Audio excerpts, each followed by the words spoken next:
Welcome to the Private Practice Podcast. I'm your host, Dr. Brooklyn Storme, here to help you unlock the mind, business, and spirit of your private practice success. So whether you're just starting out or you're looking to grow, this is the place for you if you really want to create a thriving private practice. Before we dive in, I want to share something that can really make a difference in your business. Imagine having an expert in your pocket, someone available on demand whenever you need guidance. Well, that's exactly what my new program, Practice Momentum, offers. With over 30 years of experience at your fingertips, you can now get the support you need whenever you need it. Curious? Head over to brooklynstorme.com to learn more. And now let's get into today's episode.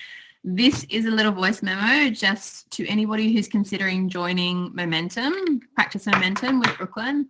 I have found it to be hugely supportive to have someone who is a professional and had years and years of experience and understands marketing and understands websites.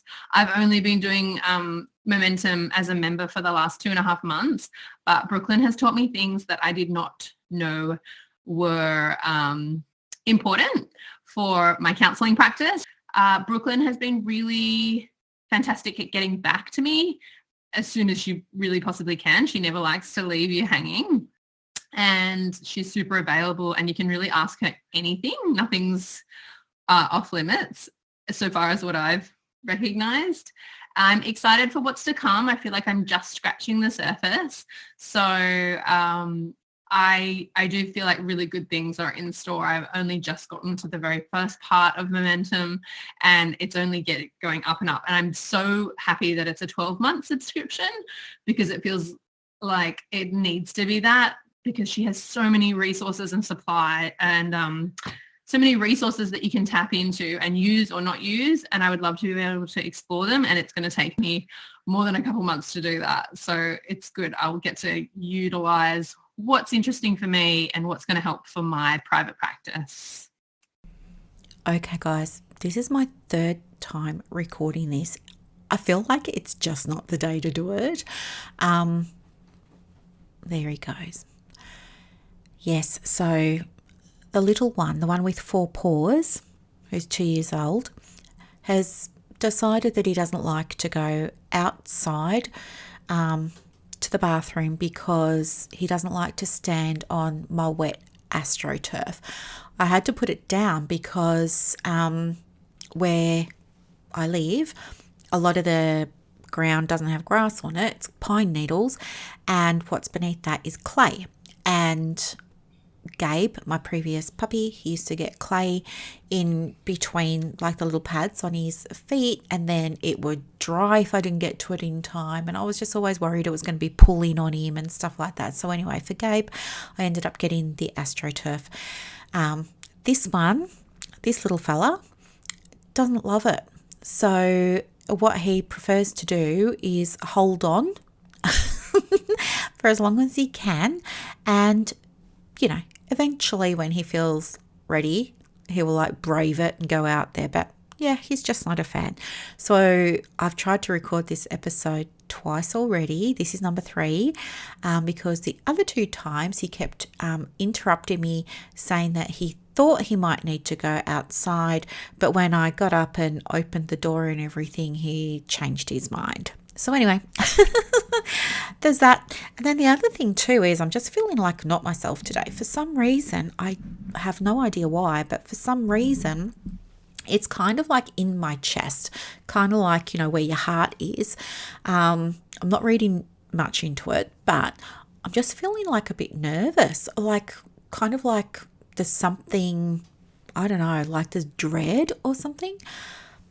I have no idea what's brought it on.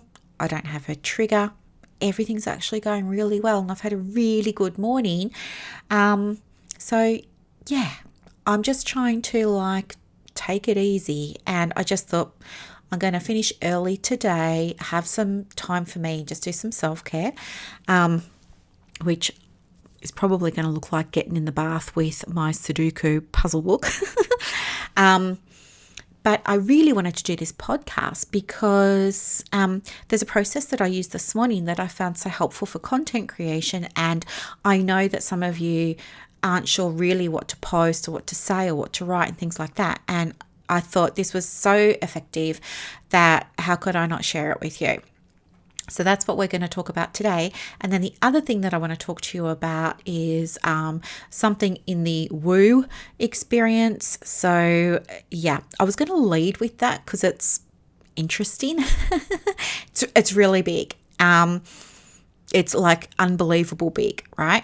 I was going to lead with that, but then I thought, oh, well, if people aren't into that, then they're not going to listen to the episode. So I'll start with the business stuff first on the content creation. And then if you're not into the woo, you can just click out. But if you're into the woo, hang back because have I got a story for you? Okay, so yeah. What happened was I was doing my own little mental debrief, right? So after I do a launch, I like to do a debrief. And usually it's putting pen to paper or like typing it out into a Google Doc, something like that. But it's a little bit of a debrief that just helps me understand what worked, what didn't, so that I can have a better launch next time. So this morning, or late last night, this morning, the July intake closed for Practice Momentum. And so I had to go in and I had to like update the waitlist page, all of that, And then when I was getting ready to do the debrief, I started to think, oh yeah, okay, so I've got to go back and check my content and see how I was marketing it, all of this, blah, blah, blah. And almost before I even went and checked, I knew I didn't really market it. Now, it's not to say I didn't, because I did. Some of my beautiful clients gave me audio testimonials. I did update my sales page. I sent a couple of emails. I shared a couple of Facebook posts. But honestly, I can say there really wasn't a launch. A launch generally looks like you plan out a runway. So that runway, for something like Momentum probably should have been between 4 and 6 weeks. And that's like daily content. Looks like opt-ins, emails, freebies, maybe a mini training, stuff like that. But it's like pretty much all you talk about for that period of time. I didn't do that. Like I was kind of talking about all kinds of different things. So yeah, I don't really think that I did what you could call a launch. I think I mentioned it on a few occasions and then pretty much like let it be. So that was the first thing. And then like with that realization, I thought that was super interesting. And then I went and had a look at, what did I actually share on my emails and on my Facebook and everything. And I thought, now this is really interesting too, because I can see that when I shared stuff, I don't know really how to say it. I think I was like, I don't know. I love to tell stories. I love to share examples. I love to talk about wins and progress. I love to talk about why I made things and stuff like that. And I can't believe that I did so little of it. So I don't think there was anything wrong in inverted commas with my content. I think I just didn't do enough. And when it opens again over Christmas, start of the new year, I'll do it properly. Anyway, when I was looking at the content, I thought, okay, blah, blah, blah. I've got to write more content, right? Because that's what we do. I've got to write some more content. What I really want to say that's going to really connect with my audience and that's really going to, I want to build rapport. I want to do it through story. I want to share experience. I want to be transparent. So I want to keep doing all of those kinds of things. I think sometimes what can happen is when you don't have a plan or something like that, or if you're like me, you wait for inspiration and then you speak to the thing that is inspiring, right? But I just felt like I wanted some guidance. And so for that reason, I thought to myself, hey, do you know what? Well, hang on, guys, this is going to be like a little bit woo. So just, okay. I thought, yeah, I'm just going to ask, the heavens. I'm going to ask source. I'm going to ask energy, universe, whatever. My team, I'm going to ask for guidance. So that's what I did. And it was so interesting because get this.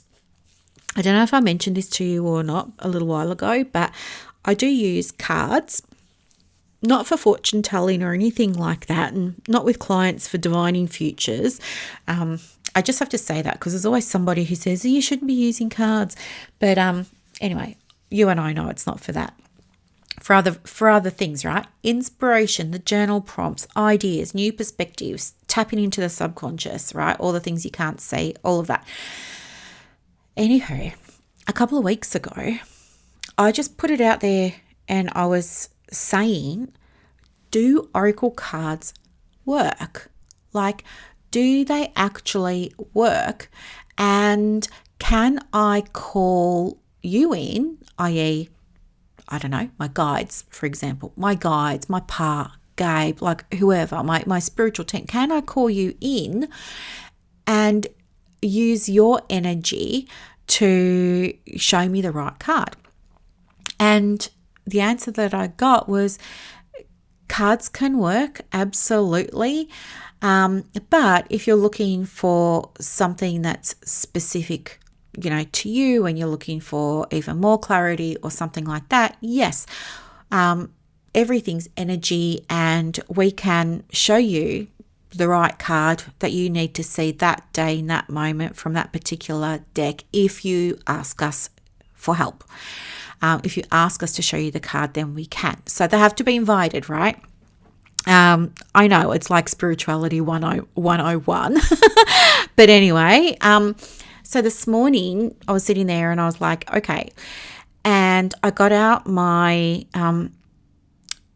deck of cards. They're called Wealthy Woman Oracle Deck. I got them when I was in Dalesford about 6 or 7 weeks ago. I'm there again in 2 weeks. I'm so excited. Anyway, and so I got them out and, I just kind of said, I welcome you into the space and I'm wanting some guidance around what my audience really needs from me now. Like, what do they really need to hear from me? What could I be talking about that would land for them in terms of where they are now at this point? Show me all of this. Please work through the cards and show me the card that I need to see. And anyway, the card that came out was a really great card, and it was talking about using your lessons, basically. It goes into more detail than this, and I'll share it with you shortly because it's related to something that I can't talk to you about for maybe, 2 weeks, but I will come back to it, I promise. So yeah, I was thinking, this is really interesting to talk about my lessons. And it was talking about how, you got to tap into your experience and the wealth of knowledge that you've got doing the work that you've been doing and start sharing the actual lessons from it. So that led me to then, create a journal prompt. So for me, the way that I receive guidance and get answers and clarity is by asking questions. So I wrote out a question which was something along the lines of, and I'll share it with you in 2 weeks, don't worry, something along the lines of, what are the lessons that I've learned as a private practice coach that are relevant to women who are starting or growing their business and maybe having a bit of a struggle with it. And from there, it was like I was journaling for hours, like probably about 3 hours. And I've got maybe 30 pieces of content. I've just posted one. And they all feel so good. They all feel so good. So I just kind of divided my page into 2 columns. And in the left column, I just kind of wrote out like the main idea, which was just a sentence or 2. Like this morning's one, I can tell you, was what are the lessons for therapists in private practice that are currently experiencing slow growth, no growth, or even a sense that they're going backwards with the practice? So that was like the topic.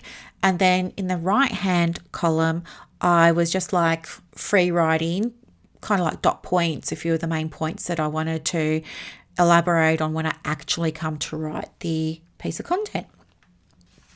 So anyway, when I finally got up, I had, 30 pieces of content, but I'd also lost 3 hours, but it felt like 5 minutes. Do you know what I mean?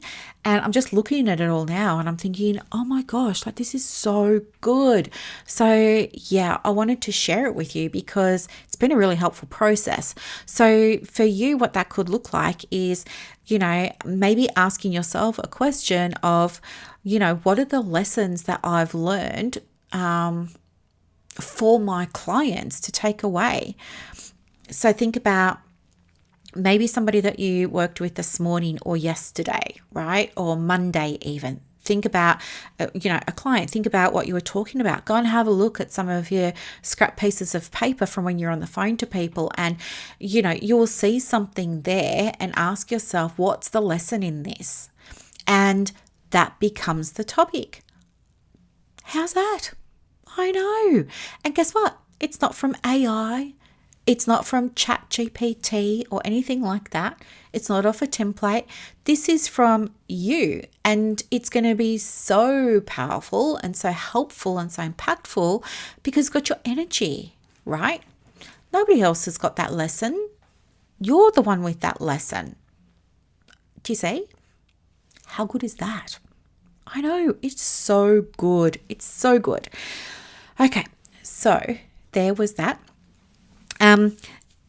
The other thing that has been happening, which I'm also very excited about, is I mentioned to you a couple of episodes ago, we were talking about passive income, and I mentioned that I'd been able to buy something off Etsy. And then in that moment when I was sharing that with you, I had the realization that, oh, hey, maybe I am able to use Etsy again.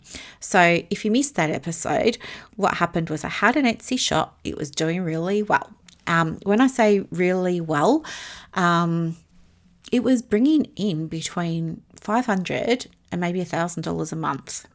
It fluctuates, but it was in that ballpark. And I never even realized that for a long time, because when sales come in, they come in kind of in dribs and drabs. Sometimes people buy a few things at once, but usually they just come in sort of dribs and drabs. It's not until you sit down and add up the money that you're like, oh my gosh, this was bringing in an extra nearly $12,000, between $6,000 and $12,000 a year.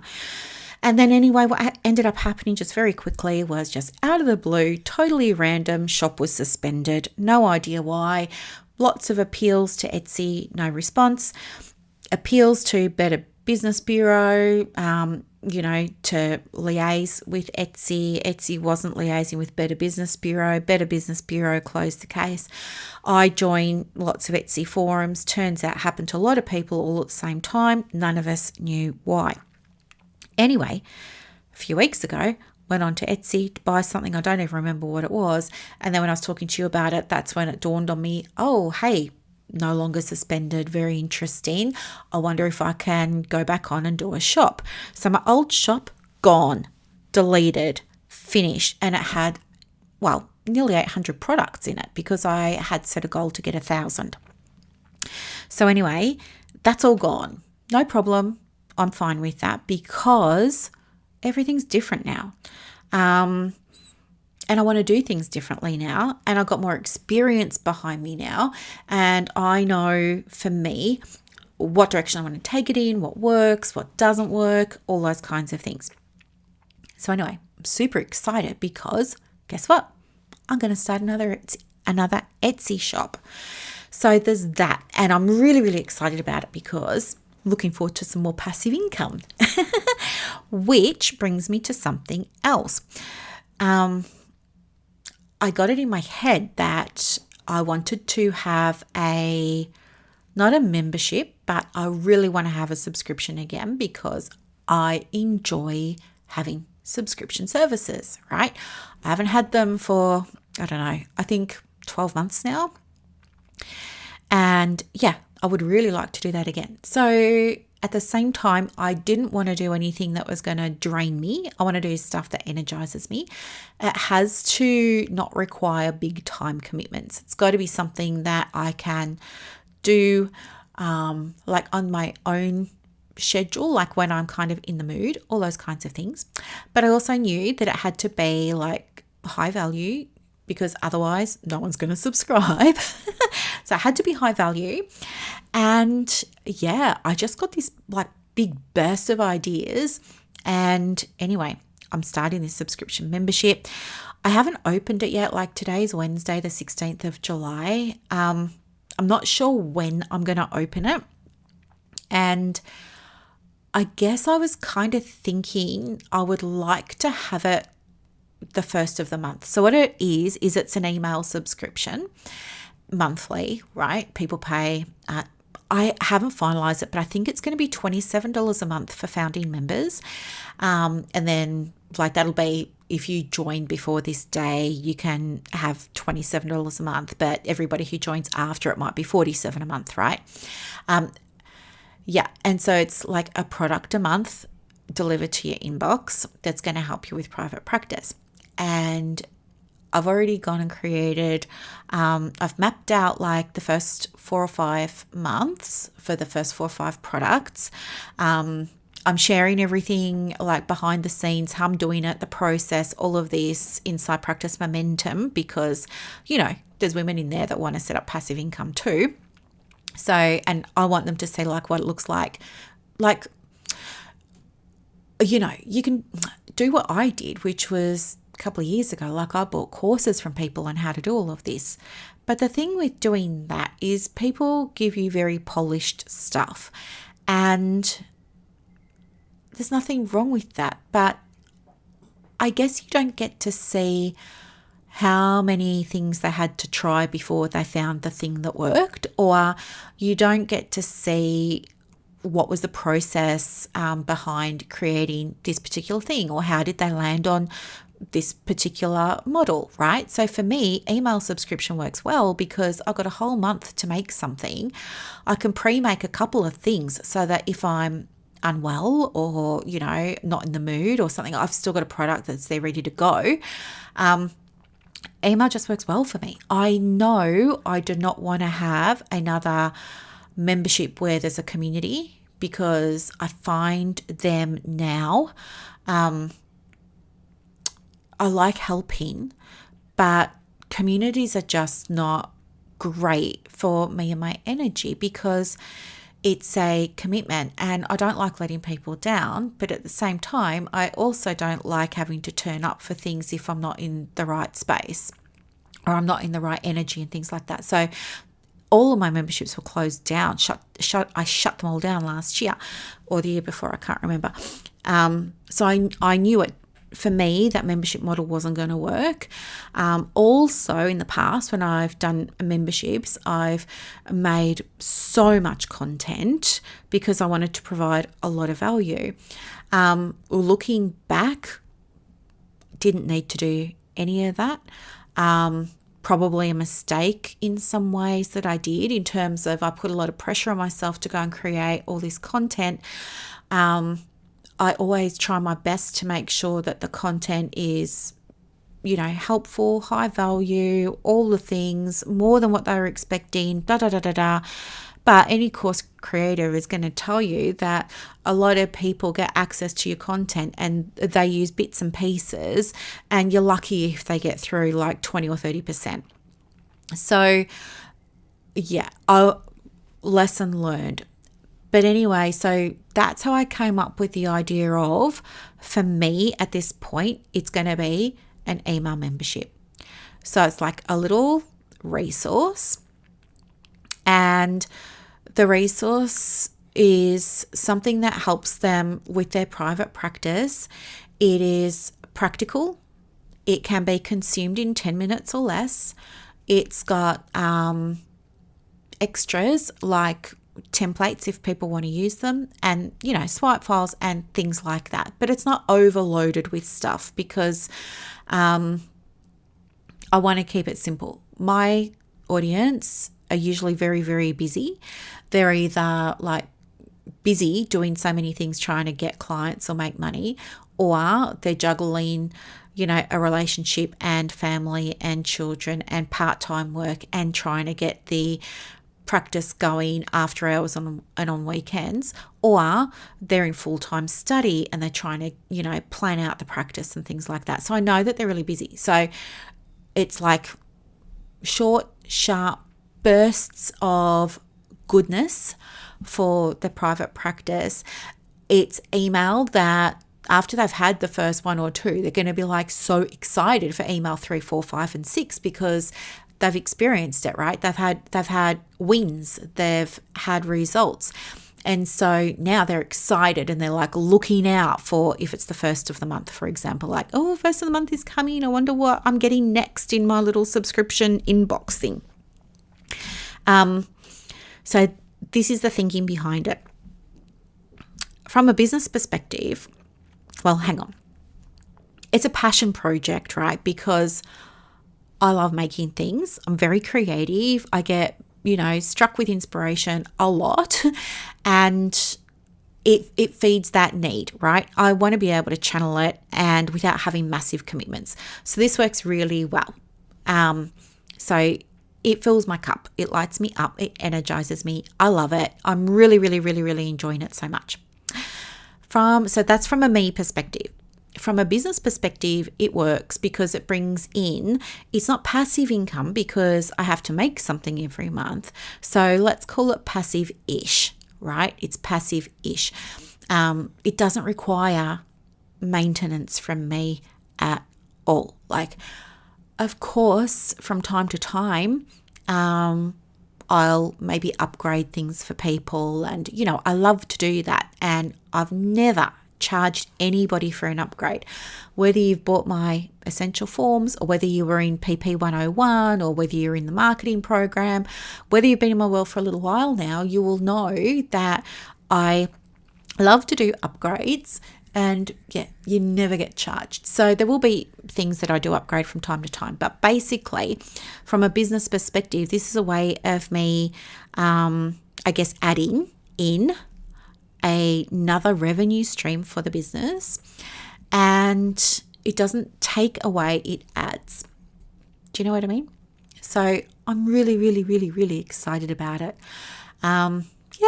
So that's happening, and I've called it Booked and Better. And the reason that it's called Booked and Better is because the two things that a lot of my audience struggle with are getting clients and doing things better in the practice. Like, I want a better process. I need a better system. I need a better mindset. I need a better this. I need a better that. So it's like, how do we make this particular thing here in the practice better for you, whether that's more simple or easier or whatever? How do we do that for you in the shortest way possible? So I love it.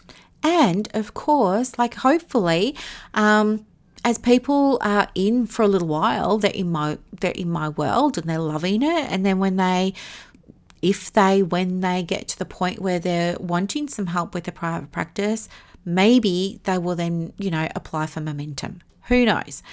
But it's like totally standalone. Yes, it can be part of the pathway. It's not intended to be, but it can be. And I'm just so excited. I'm so excited for it. So yesterday I've just finished doing like the mock-up for it. Today I had planned on writing the sales page for Booked and Better. I haven't done it yet. I don't think that I will, because my energy is just like not where I really want it to be. Like, I'm just feeling, as I said, I'm feeling a bit like tingly, fuzzy, nervous. I have no idea why. I just am. And I haven't felt this way for like, I can't even remember when the last time was that I felt this way. So I just know now is not the time for me to be doing the thing.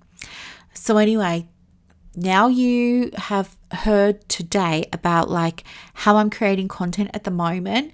Of course, I'm tracking everything, and I will keep you posted on how it all goes. And then if it's working, I will put it all together as an actual sort of framework process with a mini training, and you can have a look at it. What else? And I've told you about Etsy and what's happening there. Oh yeah, by the way, if you're going to do an Etsy shop and you're using templates, I don't know if I've probably mentioned this before, because it's like, yeah, it stops you. It's not that it's a bugbear of mine, because it's not. Like, I don't really, whatever you want to do, whatever products you want to make, go for it. I guess my thing is, I want you to actually sell them, right? So if they're PDFs and things like that, I want you to actually be able to sell them. And for that reason, I just want to say, in case I didn't before, if you're selling things on Etsy, just make sure if you're using templates that you rebrand them, and you rebrand them properly, meaning you change the colors, you change the cover, you put your fonts, you put your logo, you change your title, all those kinds of things. Because the last thing that you need is to be selling something and it just doesn't occur to you to go and do a search for that exact same thing. But your clients are searching for that thing. And what do you think it's like for them when they open up Etsy and there's 80 copies of the anxiety journal and they all look pretty similar, right? The only thing different is the price point. So yeah, if you're using templates and they're not selling, it's probably because you haven't made them specific to your audience yet. So that's the thing. Yeah. So I know, I'm so excited. So today it was going to be for me doing the sales page, and I want to get Etsy up and running. But anyway, as I said, energy isn't quite there. So anyway, you've got those things now. You've heard about a process, and you've heard about what I'm doing behind the scenes. So yeah, if you don't want to stay and listen to a woo-woo thing that I'm going to share, I just want to say thank you so much for listening to today's episode. I'll have another one for you on Saturday. Thank you. Have a beautiful rest of the day. For everybody else, thanks for staying. This is going to blow your mind. Okay, so do you remember that I shared with you recently that I had been testing my guides? I'm still not quite sure. My friend Karen said, refer to everyone as your team. So I'm just going to say that. So yeah, I've been testing them. So you remember that story. And if you didn't hear it, it was in a recent episode. I was driving because on a Friday, that's when I have my day off and I'm out and about and I get inspiration, right? So I was talking about it. It's a car episode. Sorry, guys. And anyway, yeah, basically the short version was, at night I was going to sleep, I was asking questions, I was asking for proof, I was asking for evidence that, my team were there, that I was supported, blah, blah, blah, blah, blah. And I was getting it. And I was getting it by doing things like saying, this is so crazy, I know, this is so crazy, but I was saying something like, give me a sign, do something to my foot, for example. And then something would happen to my foot or wherever. Anywho, what happened the other day, it was Friday night. I had been asking for guidance, and it was about the home that I'm working on manifesting. And I said to my team, if you have already found the home, let me know. Give me a sign before I go to sleep tonight. So I'd giving them a timeline. It was at lunchtime when I was saying this. It's give me a sign before I go to sleep tonight. Make it something that's really obvious for me, something that I wouldn't normally see or experience or recognize or anything like that. Got to be quite abstract, because otherwise I'll miss it. If you have. If you haven't found it, don't give me a sign. Okay, so it's no sign is a sign. But if you have, give me this thing that's very obvious. Anyway, I went about the day, and then I went and picked the little one up from doggy daycare, brought him home. We had dinner. I had my bath with my Sudoku puzzle, all the things. Then Buddy and I were just watching some Netflix, and then, got ready to go to bed. And so I was packing up, and he sleeps on my bed with a blanket on the bed to protect the bed, but also to keep him warm. And I was walking around my bed, and I had to walk past a set of tall boys, and the drawer was open. And I didn't think, it's not like me to leave a drawer open. But anyway, I just closed it. I put the blanket down, got Buddy settled, turned around, and the drawer was open again. And so I thought to myself, oh, I thought I closed that. And so I just closed it, right? And then I got changed and everything, turned off all the lights, went to bed. And as I was laying there, I was thinking, oh, I didn't get a sign. So that must mean they haven't found my house yet. And then I thought, no, hang on. Maybe the drawer was the sign. Because right when I first saw it open, I thought it was so strange because I never leave my drawers open. And I swear I closed it. And then I went and made the bed for Buddy. And then when I was coming back around, the drawer was open again. And then I just put it down to me, perhaps not paying attention. Maybe I missed it. Maybe I intended to. Maybe I thought I was going to close it and I didn't, whatever. So I started thinking about it even more. I thought, hang on. What if that drawer being open was the sign? So I got up and I double checked that the drawer was closed and took a photo for myself of the drawer being closed. Then I went to bed. It's like my t-shirt drawer, So then I go to bed and I'm laying down and I ask the question, did you open the drawer? Was opening the drawer the sign? And if, hang on, screensavers come on at the good bit. There we go. And if opening the drawer was the sign, do it again. And so I'm just laying there, and I guess maybe I waited. It wasn't that long, but it felt like a long time. Maybe it was about 30 seconds. Felt like an hour, but it wasn't. And then all I did was I sat up and I got my iPhone and I just pointed it in the direction of the tall boys and I took a photo. It was pitch black. My flash came on.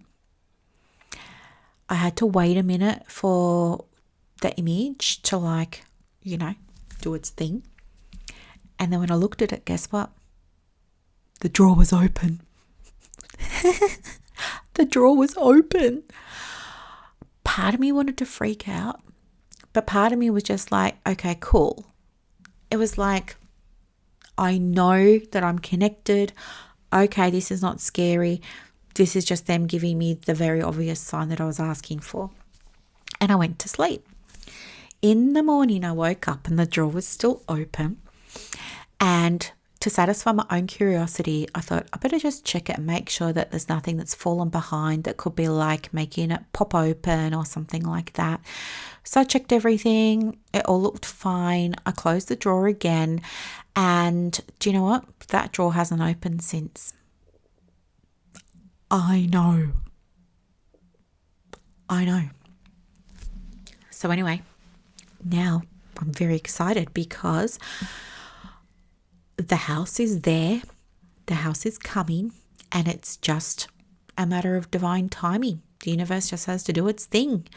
Maybe it's got to help the people who are thinking about selling it, sell it. Maybe it's got to help me line up some things. Maybe it's got to help the real estate agent line up some things and the conveyancers and everybody else who's involved, a bank, whatever.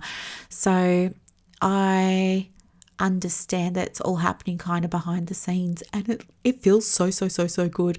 So one of the other things that I've been doing is I have been screenshotting beautiful interiors, different interiors and stuff like that for the house, because I'm thinking, I don't know what it's going to look like. Is it going to be brand new? Is it going to be old? Is it going to, I'm manifesting one that doesn't need renovation, but I'm sure I'm going to want to go in and put my own touch on it, right? But I don't know, is it going to be a square kitchen or a galley kitchen? Is it going to have an island or a bench? Is it going to have both? So I'm just taking screenshots of all different sort of setups so that I can have options for like making it feel like really, really special. And I'm just so excited about it. I'm so excited about it. I cannot wait. So anyway, that's kind of like what's been happening. I know it's a lot, isn't it? It's a lot. But if you looked at my diary, I think I only had, I had 2 appointments this week and 1 rescheduled because she's on holiday. So in terms of like the client work, it's been pretty quiet. And so I've had space to be able to do things like work on the first product for the subscription. And I'm so, so, so excited about it. I cannot wait for you to see it. Like, it's really going to solve a massive problem. I think maybe the subscription is going to have slow uptake initially because people maybe don't know me, or they're new to my world, or they might be suspicious, or they might assume maybe it's not going to be good content like when they get their product or something like that. So I'm sure it's probably going to be a little bit slow going initially, like most things, but then it's going to like pick up some momentum, and yeah, it's going to be so great. I'm so excited because one of my very favorite things in the whole world is like, you know, when you make a product for your clients and you put it out there and then it's like slow to take off, and then all of a sudden it just like, boom, everybody's buying it. And then they start letting you know like how much they loved it. And they're like, oh, what else have you got? Do you have anything else like this? Could you make me something like that? It's like the best. It just gives you like a feeling of, oh, I'm really helping. Like, I'm on the right track here. This is really useful. Like, for me, it's like acts of service is my love language. And so I am so, so, so excited. I'm managing my expectations. I'm just reminding myself of like my past experience with introducing new things. They can be slow. It's like when you open your diary for the first time in your private practice, or if you change locations and you have to open your diary again. You know how initially like it can be a little bit slow to sort of begin with, and then all of a sudden it just like one day it's just like boom. It's going to be like that. So I'm just using this time now to do some of the behind the scenes stuff. So it'll be sales page. But then the other thing that I want to do is actually create the second and third products so that I've got them up my sleeve to cover me energetically for just in case. I don't know, like maybe I've gone away, maybe it's Christmas or Easter, or maybe I'm spending time getting used to my new home. I want to have these things automated, scheduled, ready to go out. So it's like as hands off as it can possibly be. And it's just doing its thing, and it's just helping people, and it's bringing in, as I said, a little bit of passive-ish income. It's passive from the point of after you've made it, it's mostly passive. From time to time, you're going to get the odd person who says, oh, I didn't get the email. And, you know, for whatever reason, they've missed it. Maybe it's gone into their junk, or they just didn't see it or something, right? So from time to time, but it's pretty unusual, doesn't normally happen. You might get people from time to time that are unsure how to cancel. You know, I mean, it says on the receipt, click here to cancel, but some people miss it. So from time to time, there's like little things like that. But generally speaking, I would say it's 99% hands off after the product is made. You've just got to make it, put the information together so people know what they're getting, and set up your automation, which just means like set up your workflows. Once all that's done, yeah, it's mostly hands off. It's pretty cool. I love it. Like for someone like me who wants to be more hands-off in the business but still help people and still receive revenue in different ways to the business, yeah, it's pretty cool. I love it. So anyway, if you're in Practice Momentum, you will get to see all of this happening behind the scenes, and you don't need to subscribe or pay for it because, of course, I'm going to give you like access to everything just for being in Momentum. So yeah, don't buy it, guys, if you see it being discussed and, you know, shared, because you will. But yeah, don't you buy it, you get it. Okay, so I think that's all that I really wanted to share today. I know, the woo, right? Has anything like that happened to you too? Like, do you ask for signs and get them as well? It's so interesting. Yeah, so interesting. But also I hope that the process for creating content was really helpful for you too. I really want you to stop using ChatGPT or Claude or whatever you're using, because I think it reduces your ability to write, and I think it creates a disconnection between you and your clients.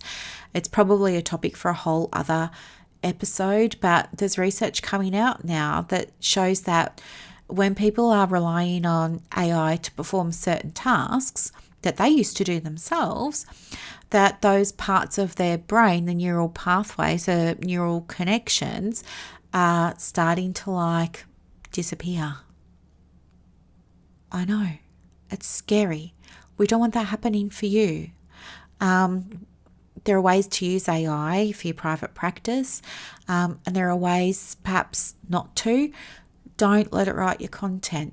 Of all things, don't let it write your content. Let it add SEO, let it check it for grammar and typos and spelling and things like that, but don't let it write your content for you. All right. Thank you so much for listening and being part of my world. I'm so excited to share something with you that was relevant to today's episode that I can't write now, but I will be able to in about 2 weeks. All right, my lovelies, have a beautiful day. Bye. And that's a wrap for this episode of the Private Practice Podcast. So as you reflect on today's insights, imagine creating real success in your private practice without going down rabbit holes or exhausting yourself with business activities that don't move the needle. With Practice Momentum, you have push of a button help available on demand. It's like having an expert in your pocket ready to guide you whenever you need it. Visit brooklynstorme.com to discover how Practice Momentum can transform your approach to building a thriving practice. I'm Dr. Brooklyn Storme, and I'll see you next time as we continue exploring the mind, business, and spirit of private practice success.